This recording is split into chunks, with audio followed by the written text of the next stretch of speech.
Hey there everyone, it's Russ from Path Less Pedaled. In this video we're going to talk about one of the most important things in bike touring, making coffee. So let's look at the things that you'll need to make a good cup of coffee while you're bike touring. First of all, you'll need coffee. We like to use whole beans so we can grind them at camp, just because it has a lot fresher flavor. And speaking of grinder, you'll need a grinder. This is a Hario Slim Mill. It's very small and portable.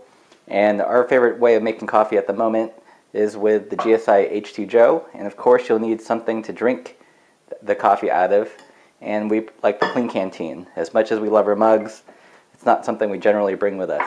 So one of the first things you have to do is grind the beans.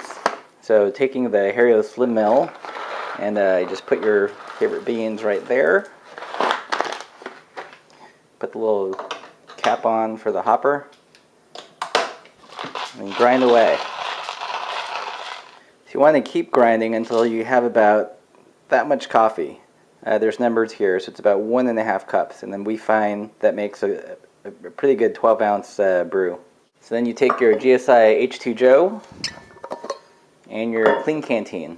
We'll talk about this for a minute. The H2 Joe explicitly says it won't work with the Klean Kanteen, but it almost does perfectly. So all you do is you take it and you screw it onto the top. Now the beauty of this system is that, of course, while you're traveling, it's all very self-contained. There's not that much extra volume when it's packed away. So with that on, next step is to put our grounds in the H2 Joe.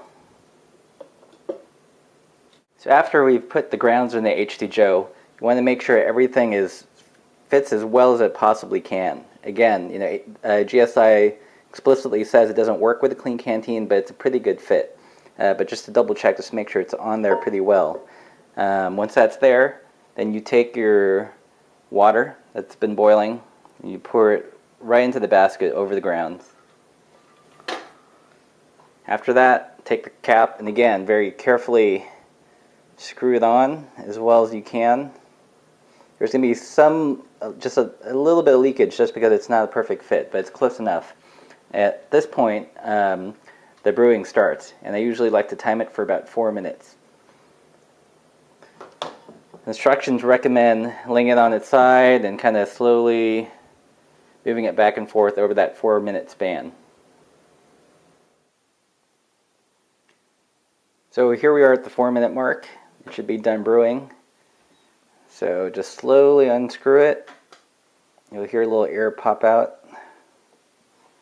There you go. You can see that some of the grounds have moved around. And then screw this portion off. Let the remaining coffee drain through the basket.